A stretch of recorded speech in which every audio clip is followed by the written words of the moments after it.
Howdy, folks. I'm Brooks Landon. On behalf of the Nonfiction Writing Program, it's my privilege to welcome everyone to the 16th Annual Awards Ceremony for the Krause Essay Prize Award. This unique award has each year since 2006 recognized the work that best exemplifies the art of essaying. Tonight, we honor John Lee Clark, DeafBlind poet, essayist, historian, translator, and Protactile movement educator for his essay Against Access, an essay which originally appeared in McSweeney's '64.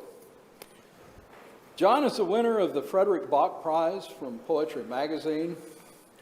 He's the author of a National Magazine Award for his essay Tactile Art, the author of the book Suddenly Slow and Where I Stand on the Signing Community and My Deafblind Experience, and is the editor of anthologies of the anthologies Deaf American Poetry and Deaf Lit Extravaganza.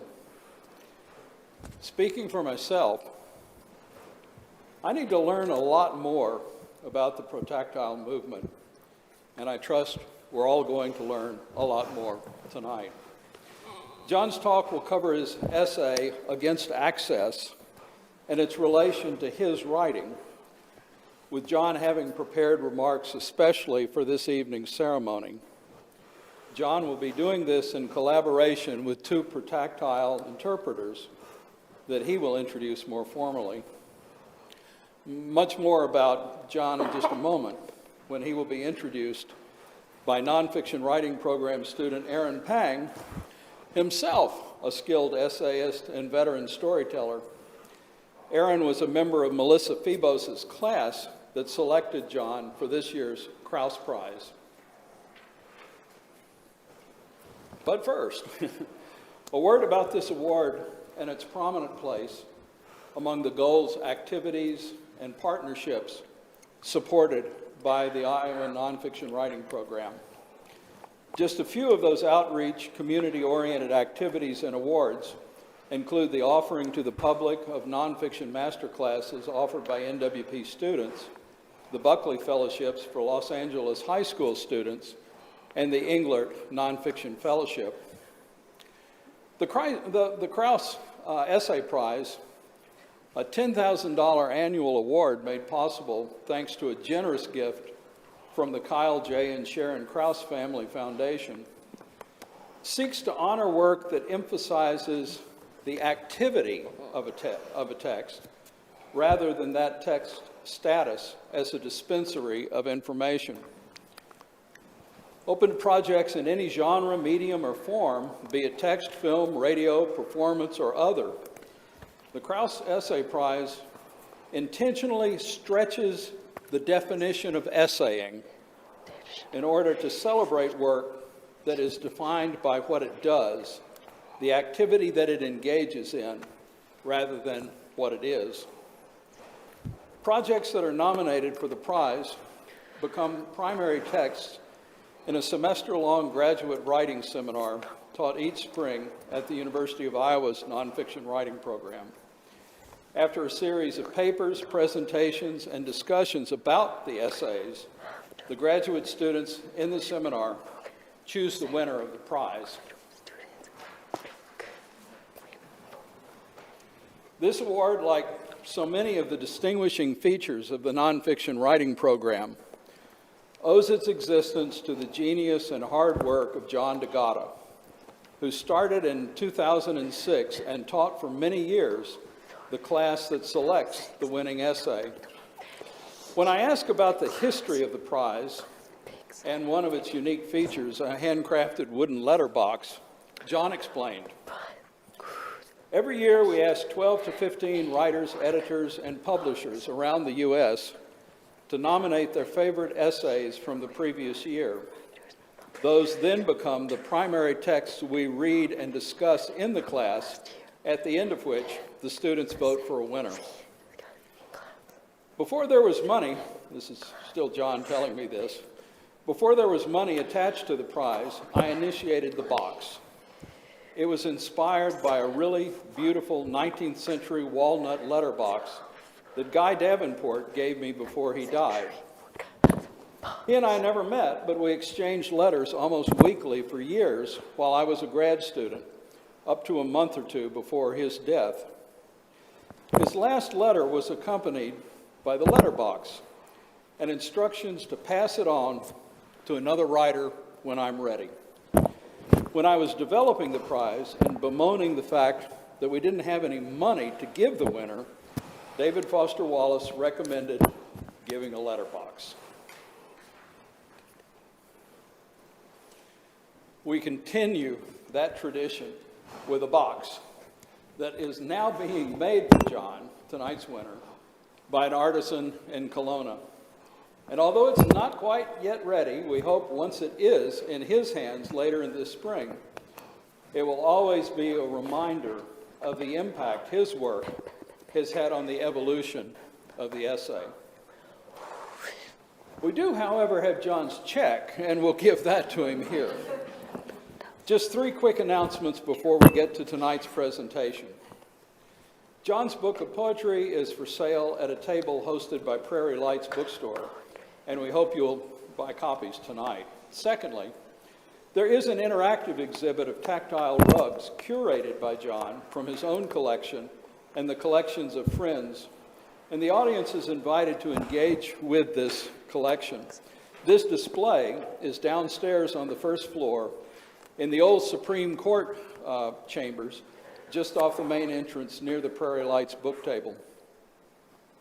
And I want to invite everyone after John's talk to join us for hors d'oeuvres and desserts downstairs to celebrate John's achievement and to explore the exhibit. Now, as I promised quite a while back, I'm going to turn things over to Aaron Pang to introduce the remarkable John Lee Clark.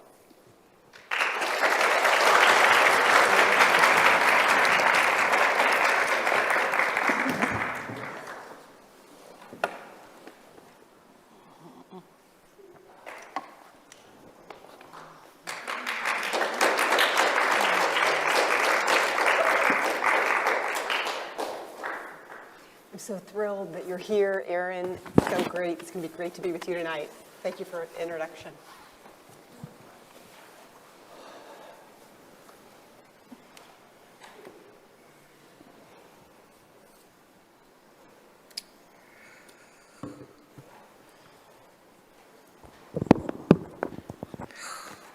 Brooks kind of took my opener of this because in order to understand the Krause Essay Prize, we must ask the question, what is an essay?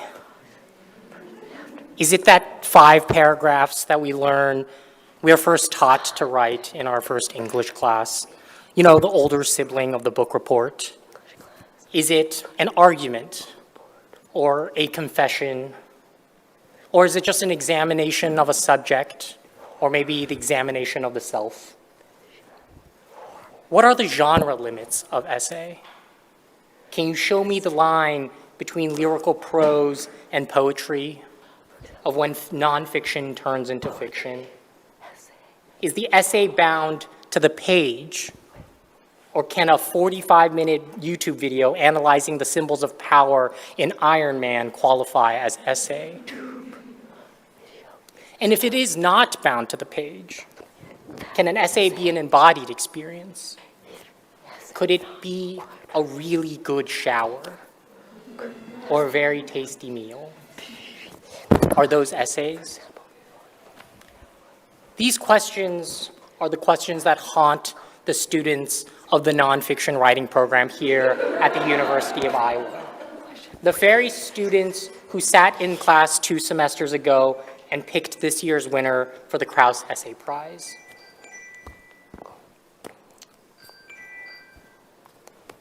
Starting our first year here, we are asked to answer this question: what is an essay? And today, here in this very public forum in front of all of my professors, my answer to the question is, I really don't care. Instead, what I care about is how the best essays can transform the world. John Lee Clark, this year's winner of the Krause Essay Prize, is a deafblind poet, writer, activist, teacher, historian, researcher, and I guess essayist.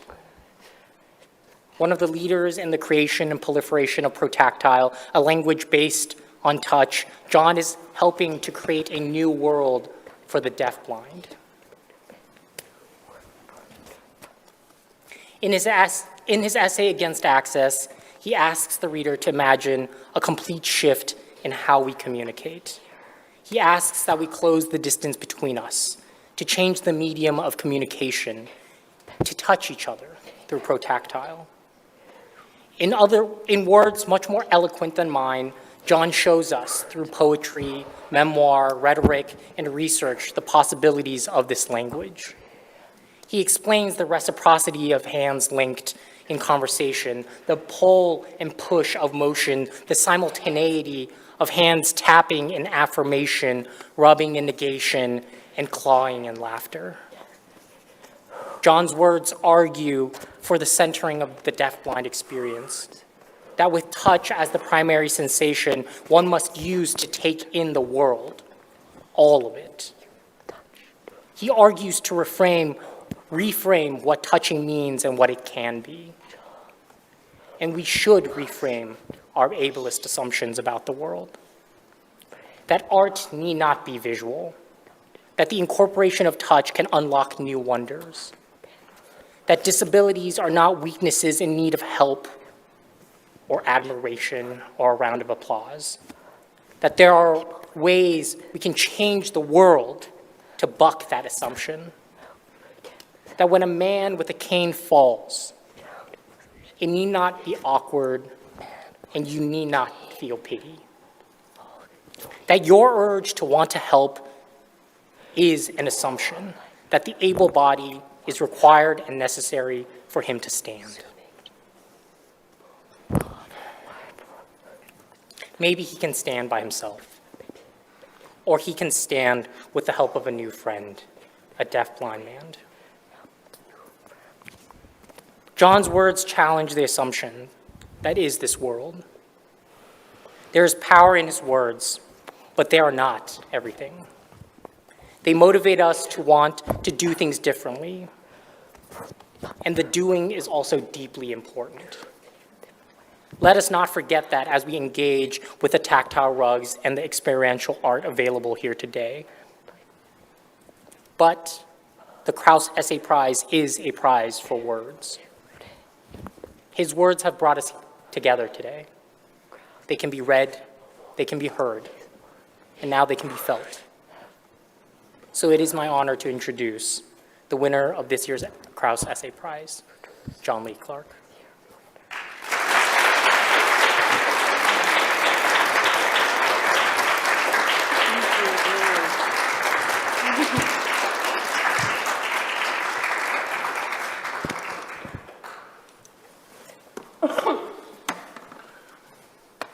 Wonderful.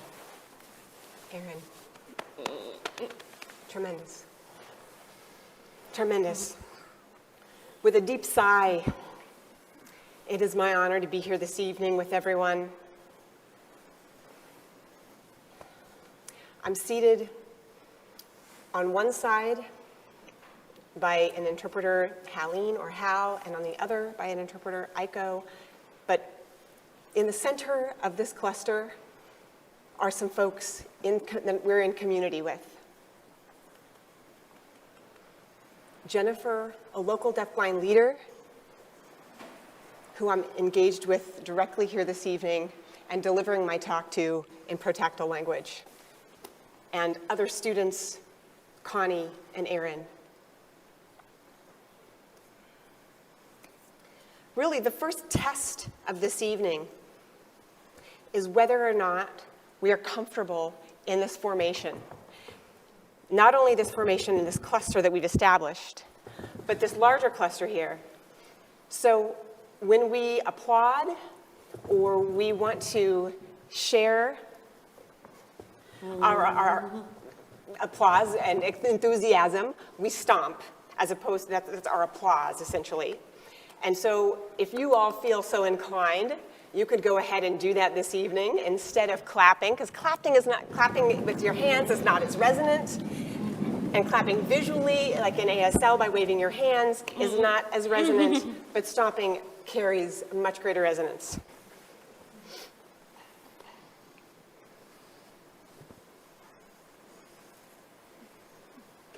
As I've gathered my thoughts this evening, thinking about what I would like to share with you all and how I would like us all to engage together this evening, I decided not to do a formal reading where I'm just sort of capitulating and repeating information that's already printed in the essay that you all have read or may yet read. Instead, what I've brought is several objects that are related to the essay. Many of them have been instrumental, in my life, my experience. And so what I'd like to do this evening, as I share each object, I will unveil each object, and I would like a member of the audience to come and sit and partake of this Protactile cluster that we have. So for each object, I'll ask for volunteers from the audience to come and join this cluster here on stage. But before we get started, what I'd like to do is have Aiko, one of the interpreters, read the poem Clamor from my book of poetry. Clamor. All things living and dead cry out to me when I touch them. The dog, gasping for air, is drowning in ecstasy, its neck shouting, dig in, dig in. Slam me, demands one door, while another asks to remain open.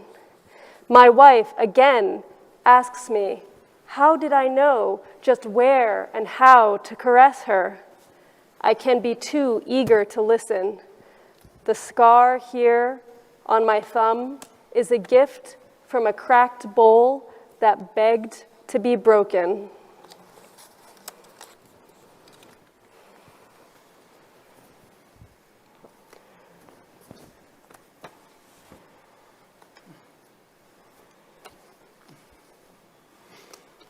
Great, thank you, Aiko. We'll have some applause here.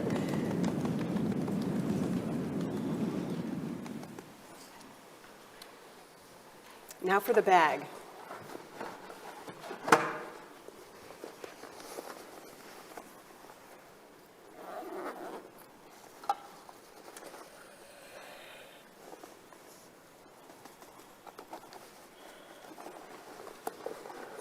Okay, got a thought. Out of curiosity, I would love a volunteer from the audience, someone who is a baseball fan or aficionado, someone who just loves the game of baseball. Any baseball fans? If so, do I see any baseball? The interpreters will tell me who's raising their hands here. We've got a couple hands. Okay, baseball fans. You all can duke it out and decide who wants to come up and join us at the front. I'm going to grab a chair.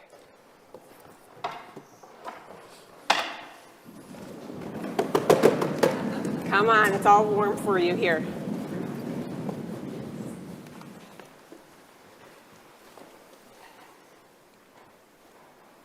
So, Jennifer, hello. What is your name?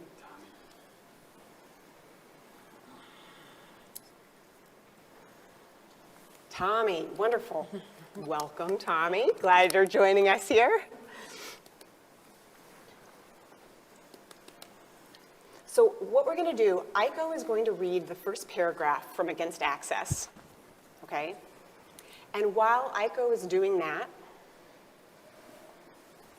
what I'm going to do is deliver that information in the first paragraph to Jennifer. Before doing that, I'll give a little prelude here. I was an avid baseball fan, baseball card collector. I had so many cards. It's unspeakable, the amount of cards that I had as a boy. And I have Usher syndrome. And as my vision changed, it got harder and harder for me to really enjoy those cards. Finally, I discarded them altogether.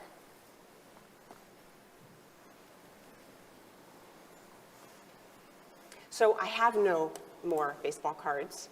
What I have as a reminder of that time in my youth is a single baseball. All of the other baseball memorabilia that I had collected, I have since gotten rid of, all except for this single baseball. My favorite baseball team was the Twins, Minnesota Twins. And at one point, all of the members of the team had autographed a baseball that I had in my possession.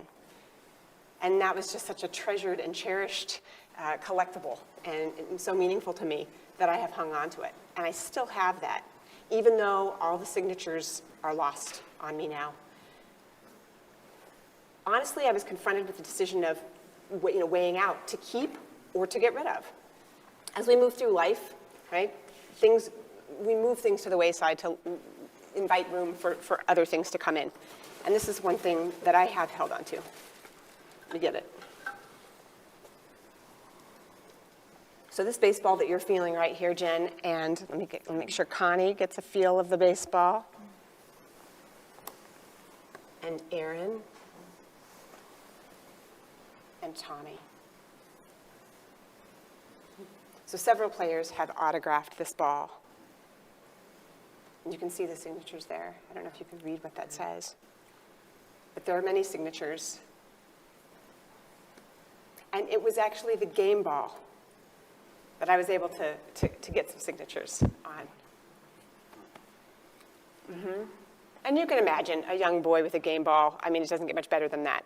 So you've had an opportunity to feel it. How about you, as you return to your seat, give it to an audience member, and they can continue to pass that among themselves, okay? So you give it to like the first person in the first row, and then it can make its way, okay? Yeah. Thank you. Thanks, Tommy.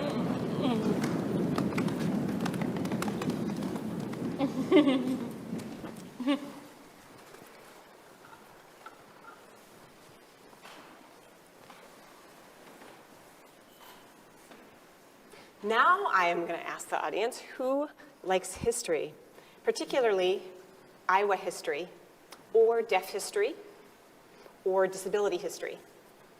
Anyone interested in history in general, or any of those threads, those historical threads that I mentioned? Come to the front. Go for it. Come on up.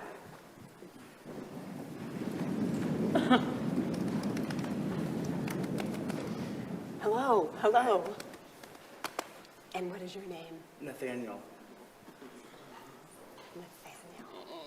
Nathaniel. Welcome. Welcome, Nathaniel. Thank you. So tell us a little bit about what your fascination with history is. Give us the crux. Well, I am actually doing YouTube videos on all the counties in Iowa, the history of the county seat, where it got its name, the county courthouse, and how everything got its name. And I also work with people with disabilities at the state and federal level, the state level within 17 states and in DC. Fantastic. Well, we have the right person in the right seat this evening then. All right, great. So what I'm going to do, so you can keep your hand right here on my leg, and then we're all co-present with one another. And I'm thrilled to be here in this old capital in Iowa City. I'm quite elated, actually, and I'll tell you some of the reasons. This spot has a special place, not only in history in general, but it was the very first state legislature to come up with this constitution where they debated, voted, made amendments, signed acts that affected all citizens, yes, in the state of Iowa. But one person involved in that, one person who was instrumental in writing those acts and in signing those fundamental pieces of legislation for the state, was a deaf man. And he was blind in one eye.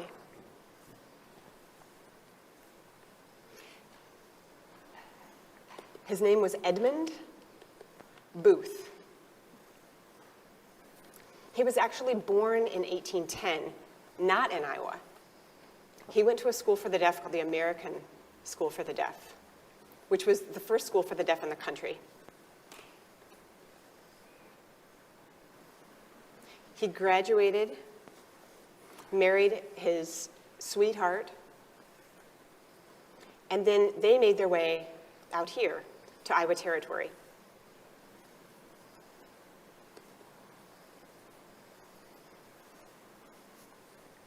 And he got involved with the Iowa legislature because he was such an adept writer.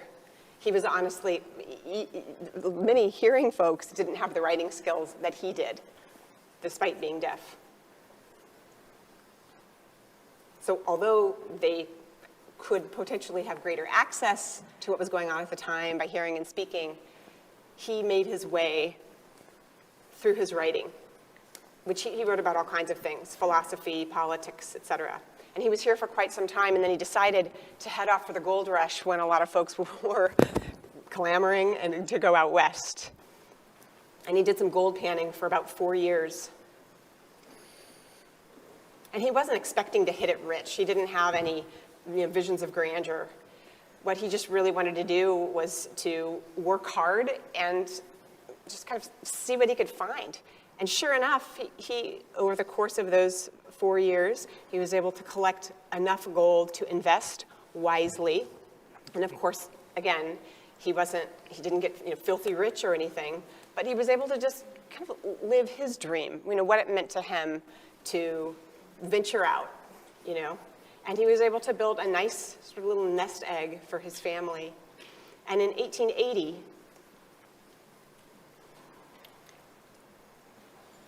there was stirrings among the deaf community, and the National Association of the Deaf was founded, which is the only national association of the deaf that still exists today. They wanted him to be president of that, first president, and he said, no, I'm too old, I'm far too old. We want someone younger and more vigorous in this position. He said, but what I will do is I'll go ahead and host an open meeting, an open forum for us to talk about how the NAD, the National Association of the Deaf, can be founded, what the policies, et cetera, will be for this new entity that was really to form the backbone of the deaf community in this country. And that man sat in this very building. He spent a considerable amount of time here, using one of those pens, potentially, those feather pens down in that room where the rugs are. So to think that we are in the midst of just the spirit of history. And what I have here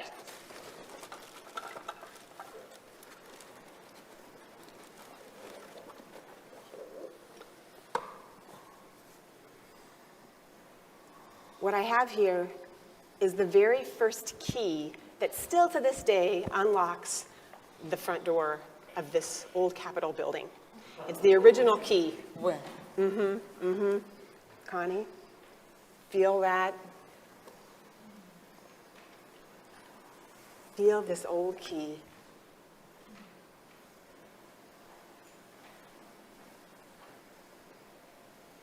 The original key to this building. Who knows how many other hands touched this key that we're all going to touch this evening? It's passed through so many hands.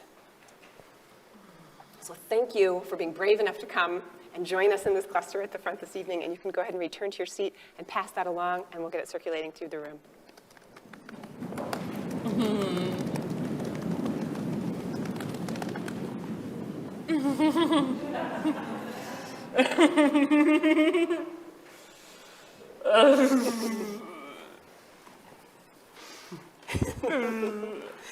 Great.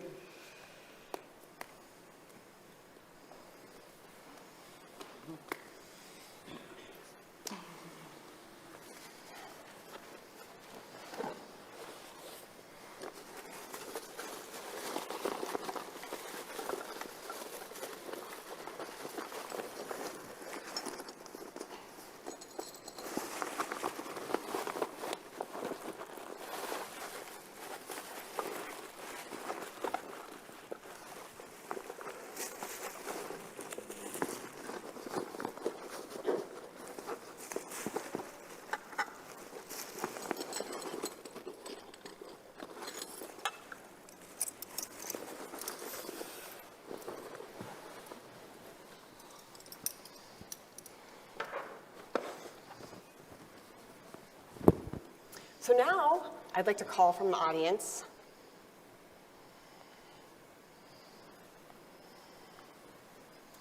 someone who is interested in poetry, maybe specifically the poetry of the Polish poet Wisława Szymborska. So who is a fan of Szymborska and would like to come up on stage? Any Szymborska folks?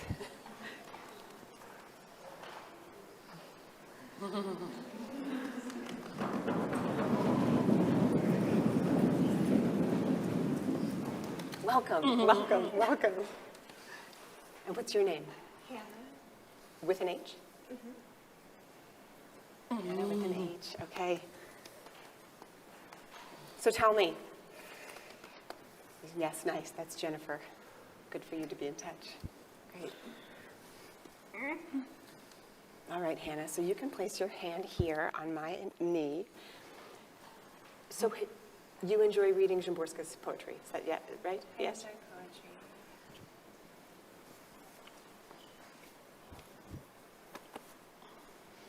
poetry. Great, great.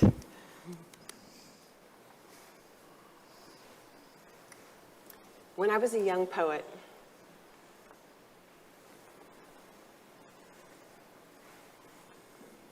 I grappled with the level of clarity I wanted in my poetry.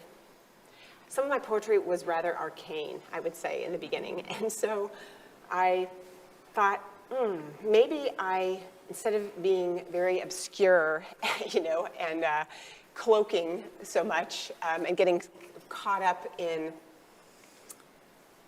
flowery language or just other conventions, let's see how clear I can be.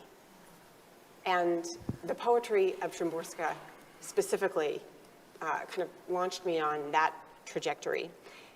So to digress a little bit, Washington State had a Washington State DeafBlind convention. It was the first time a DeafBlind convention was hosted in a protactile manner, which is a different format than trying to ape, I guess, the sighted hearing format. So I was assigned to give the keynote speaker on deafblind history. So what I did was I convened a team of other deafblind people, and I said, so here's basically the whole of what I'd like to cover in my keynote, and I assigned different portions of that to each of those different deafblind people. And they were to embody a different historic figure, deafblind figure from history. And instead of standing up in front of a group and delivering it in the cited format, what they did was, in these smaller groups, in these smaller clusters, allow people to go through each, basically, mini workshop. And so it was a tremendous firsthand experience that people got, feeling, history, feeling the bones of history. And it took place in this ornate conference hotel, really, and conference center. And I remembered entering that space, that when Szymborska was awarded the Nobel Prize, she went to Sweden with a group of friends. And as they got there and they entered the hotel where they were staying, and it was just so elaborate and upscale, she was awed. And she immediately said to her friends, oh my goodness, what can we lift? What can we take away from this space, to take with us? Should I take a towel? Should we, what should we take? What should we liberate from this spot? And I, upon entering that fancy hotel in Washington, was inspired to do the same, thinking of Szymborska. Said, I need to liberate something from this space. And so I thought, what shall I get? And I ended up coming away with these two items. Connie, you can get a sense of those. Again, their smoothness, their handles. So Hannah, there you have them. Feel free to take them back and disseminate them. And one thing to add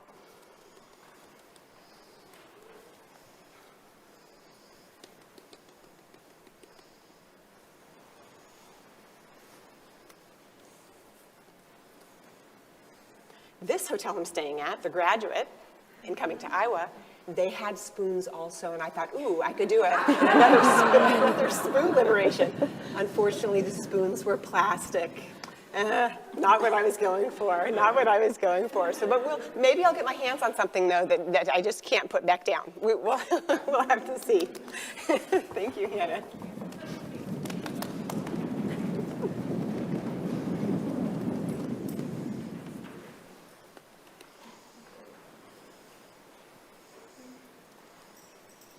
So the conference that I just mentioned, the format of that protactile sort of cluster formation, that figures in, and is featured, more or less, that formation is featured in a poem called Order, which I'm going to have Aiko read. Order. We break our story into 8 parts because there are 8 of us to tell it tonight. It is our job to be 1/8 of ourselves. We break our audience into 8 clusters. We shift from cluster to cluster. We don't do rows. We don't do circles. What we do is cellular structure. We are a living biology. Every part is different each time. Each cluster is different every time. The story is the same. We have been broken so many times, we are unbreakable. We have been forced apart so many times, we are always connected. That is our story. We are growing smaller and smaller and larger at the same time. It doesn't matter in what order we get everything. It only matters that we get everything.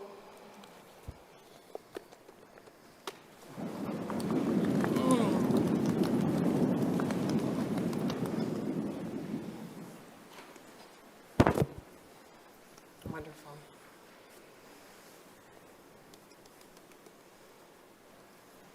Who likes to think about art theory, aesthetics? Anyone an aesthetics freak? Oh.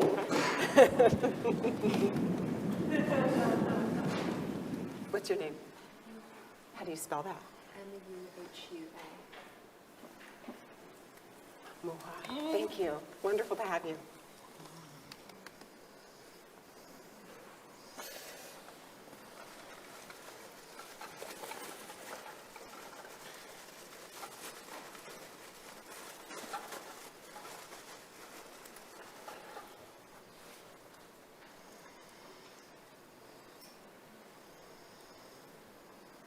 Feel this.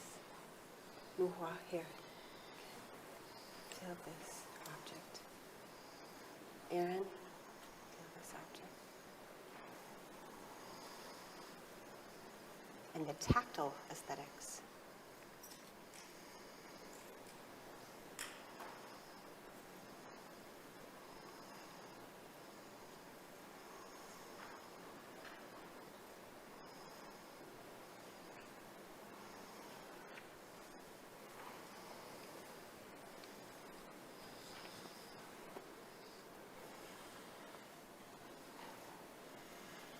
So Muhua, in feeling this object, as a person who's interested in art theory, aesthetics, what comes to mind?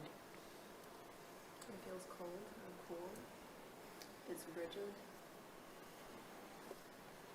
I feel like I'm touching a landscape.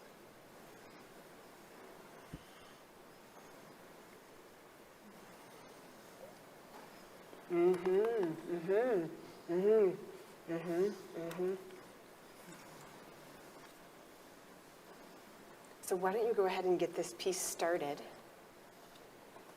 And I'll say a little bit more about that as it's being disseminated.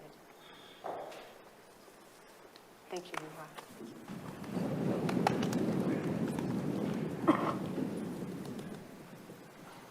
I would love to just share a little bit of background about this piece of art. As Minhua said, it feels like a landscape. And indeed, it's a landscape in many regards. So the artist of this piece was Mary Dignan. Mary made many pieces sort of similar to this. Honestly, one of my very favorite artists. Their work was wonderful to feel.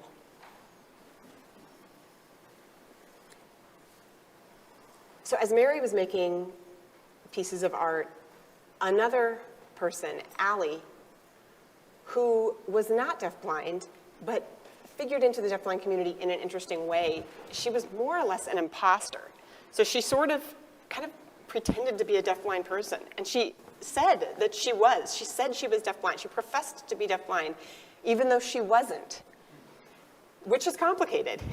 And so she came into our community, and we get that on occasion. You know, we'll get fakes or wannabes or people who, for a variety of reasons, you know, do that. It could be for a whole host of psychological, psychosocial reasons that a person would want to do that.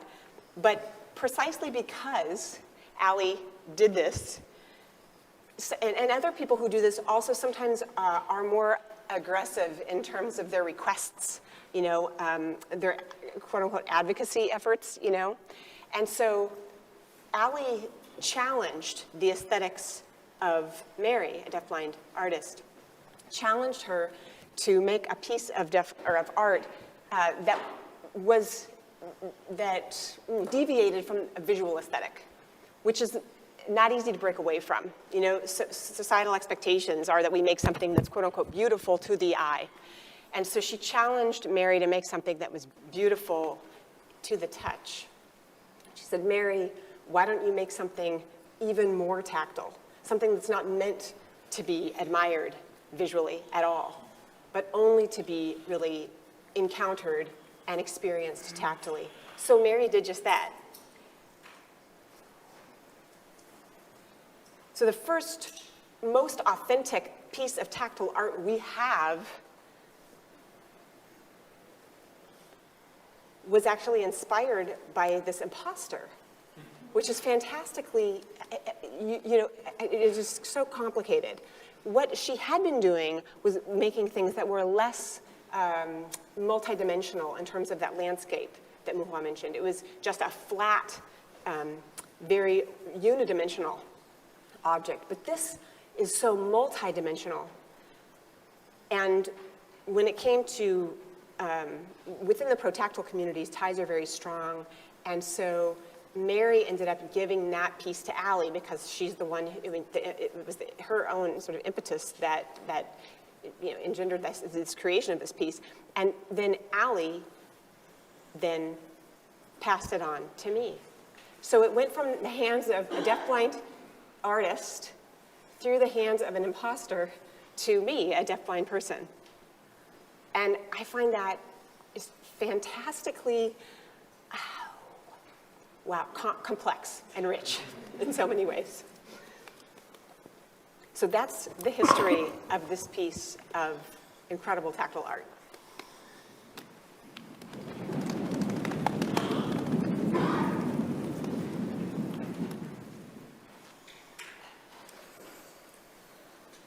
So now what I'd like to do is ask Aiko to go ahead and interpret for a little while. And we're just going to do an interpreter switch for a moment, because I have another object.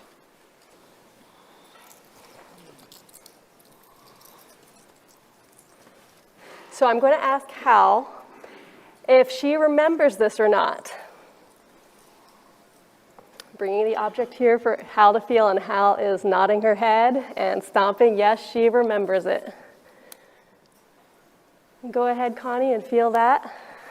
Yep.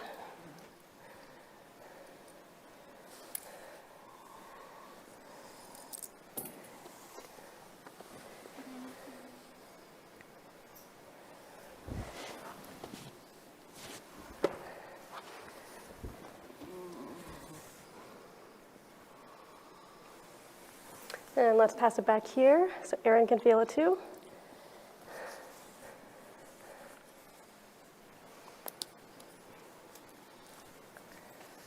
So this object falls from the tree. If your hand is the tree, it comes right off the tree and drops down. And then you open up the top.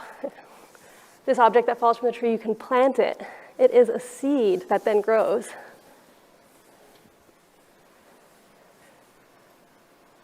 Oh. Just piecing together the object. So I taught Hal. She was one of the students. She was in the first year of the program called DeafBlind Interpreting Institute. And she was involved in that very first class and was very enthusiastically picking up Protactile, learning, really excited about it. And then she went and got gifts that she gave to everyone, to all of the deafblind teachers. And this is one she gave to me. So that is the story behind this object, that it is like a protactile seed that you plant and then it grows and spreads and grows and spreads. So that's sort of the symbology of the gift that she gave, representing the seed that had been planted by my teaching her.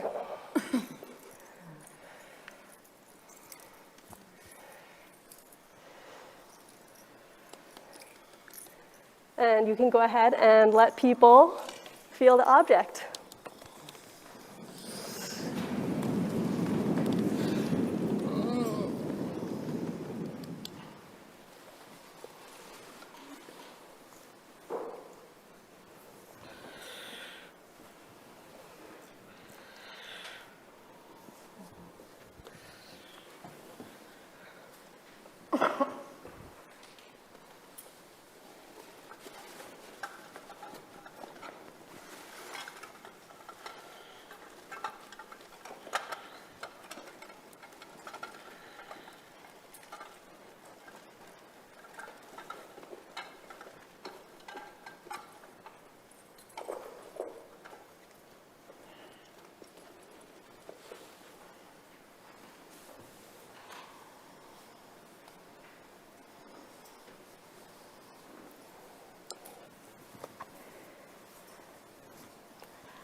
Okay, we'll switch interpreters again. So being in this historic place, I'm waxing historic.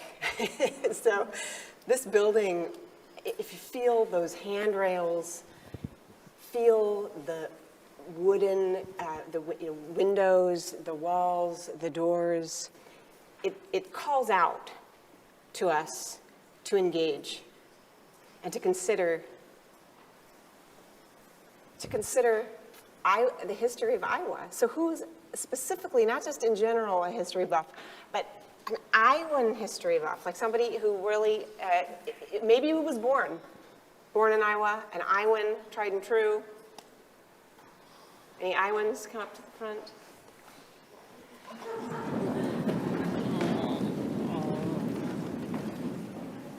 Welcome. What's your name? Sarah. S-A-R-A-H. Welcome, Sarah.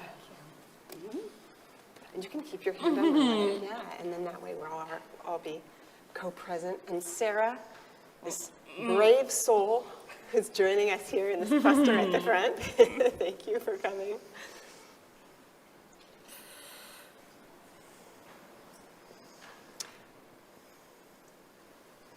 Iowa has an important role in deafblind history. There's a historic deafblind individual who is buried here in Iowa. This deafblind woman was the first deafblind woman to have a book published, a bound book published. The first deafblind woman. It was published in 1873. So over 150 years ago.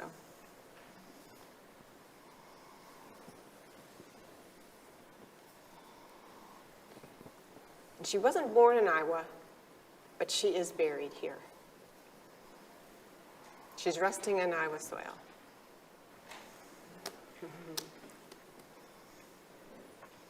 Her name was Mary Ann Moore. She was actually born in Pennsylvania.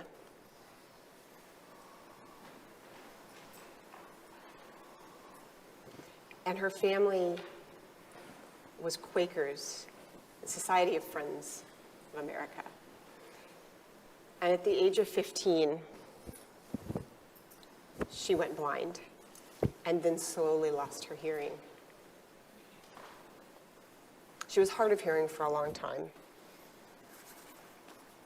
and then went progressively became deaf, but was so active in her community. And when I happened upon her in the history books, I was astounded and just, she led me on this journey through history. Every month there was a meeting of this Quaker group that happened, not a meeting statewide, but meetings in different areas, and she was the one who would coordinate them. After living there in Pennsylvania for many years, her family started to move around a little bit, and then they wound up here in Iowa. And she lived here, resided here for 10 years before she passed away.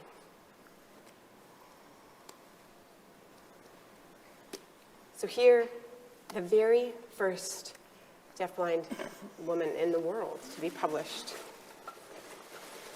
And this is the first printing of this book, of her book. You can feel the front, yeah. Feel that, Connie? Aaron, have a feel of that. Mm-hmm. First printing.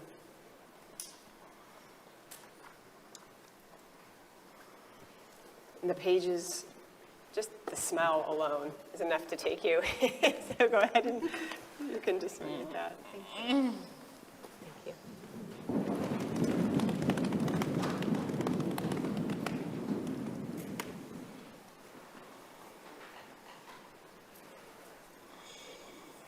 So that book contains both poetry and essays.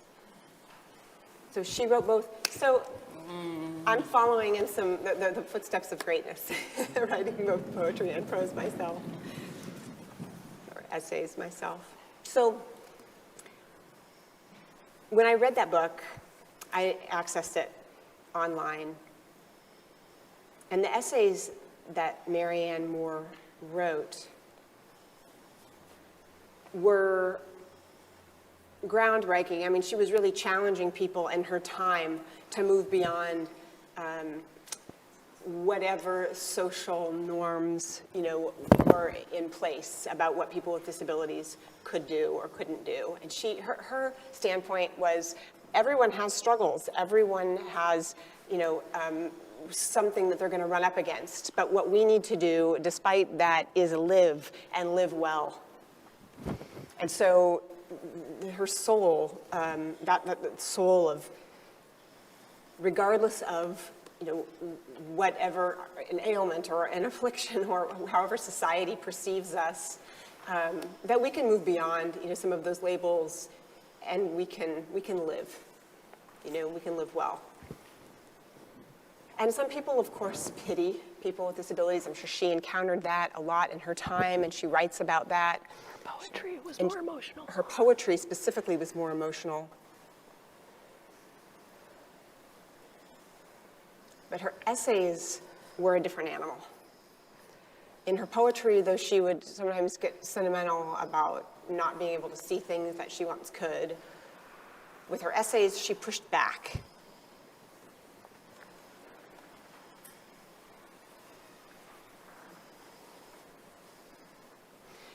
And since the age of 14, I've done much the same. At the age of 14 is when I started to write essays. and I came out strong in my essays. I remember one of the first essays I wrote. And I said, really, in aspiring to normalcy, it's the great fallacy, because no one is normal. So we need to really get rid of the concept of normalcy, because it's a misnomer, you know, it's a mistaken concept to begin with. So right from the outset, I was questioning and confronting. Now, poetry was challenging in a different way, trying to think back about how I could work against the canon, which was representative of some of those ideas that I just talked about normalcy. So while essays, confrontation naturally happened in a more frontal way, in poetry, I really needed to dig a little bit deeper and think about how I can maneuver and really break ground to allow other things to break through the soil.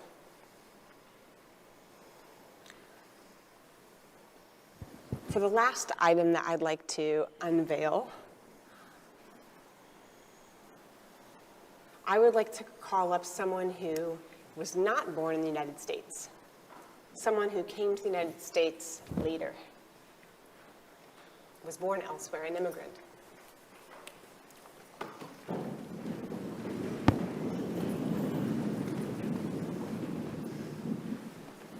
Welcome. And what's your name? Fee. How do you spell it?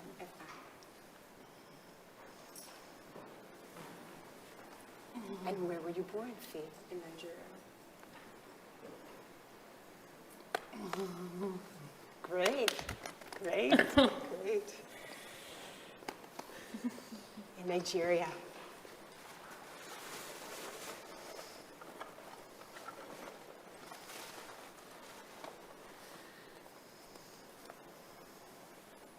So I'd like to actually make a comment before I unveil this item. So I have a strong Protactile team that I work with.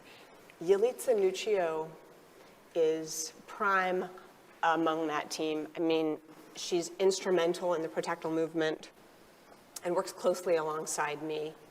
She was born in Croatia.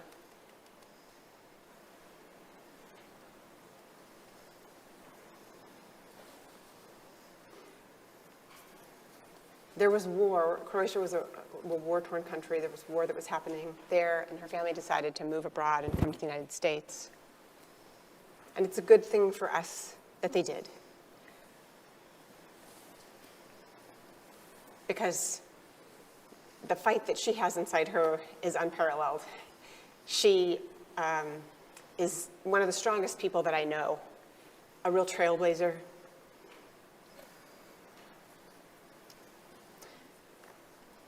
She and I work in a research group on Protactile language, and we convened in Chicago for a work session around the time of my birthday, and she brought with her a gift for me. And that's the object, the last object that I'd like to unveil this evening. Fee, you feel this? It's actually two objects, one inside the other. Come. Aaron.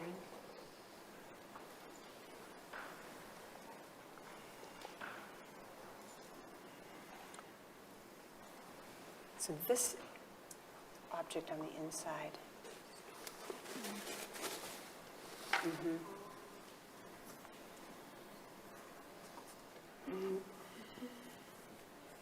It is cold, but feel how smooth it is. Feel the etchings, the carvings. Feel this, Connie.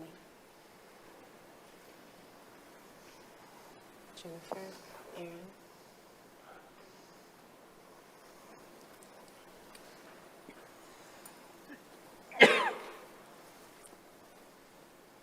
So I'll give that to you to hang on to as I explain a little bit more. So Yalitza gave me this gift. She said, John, this is actually a piece, the stone piece, is a piece that has been passed down in my family. It's a stone carving of a book, the spine of which says Dubrovnik, which was her hometown in Croatia. And she said, I want to give this to you, John, because you are important to our community. She said, the poetry and essays that you write is so nourishing. It nourishes us in so many ways. You're really a rock. You're a literary rock, which is exactly what that book is. It's a rock, you know, but it's symbolic of how she feels about me and my role in the Protactile community, and really, I think, in the world, you know, right now. And so she also crocheted the bag that stone carving came in, and it's just one of my more treasured possessions. So you can take that back with you and pass it. Thank you, Fee.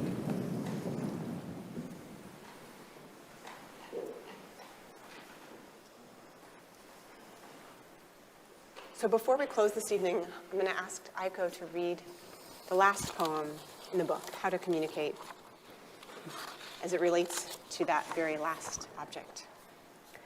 How to Communicate with Yalitza Nuccio. They are so angry. They are so resistant. They are so thirsty. We need many breaks. We need another hug. We drape ourselves over each other. A deep sigh. You nod against my cheek. This is very important. A funny thought pops up in my head. You giggle and shake your head. This is very true. We take another breath. A gathering. We are ready to teach the world.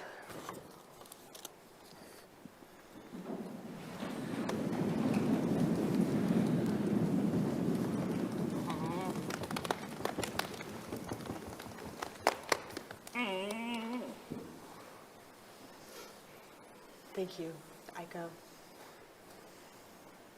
As we come to a close this evening, I want to thank you all for coming and remind you that on the first floor, there's a collection of tactile rugs, handmade rugs by my friend Erin Manning, who has been instrumental in and inspired so much of my work.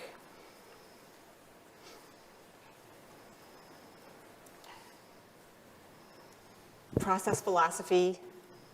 The room on the first floor is dark. You can have a fully tactile experience. And she has made those rugs with the Protactile community in mind. And I encourage you then to experience them in the way a Protactile person would, by not using your eyes, but by using your hands.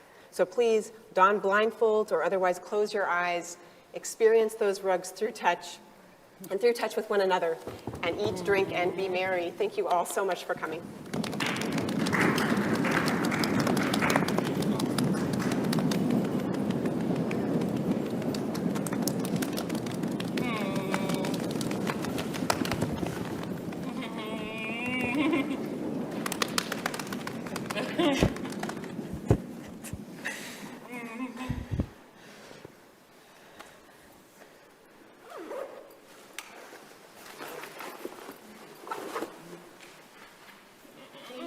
John urged you all, please join us downstairs to continue the celebration, both by enjoying a catered reception and also buying John's book, which is for sale from Fairy Lights, and taking a look at the immersive, experiential exhibit of the Protactile webs.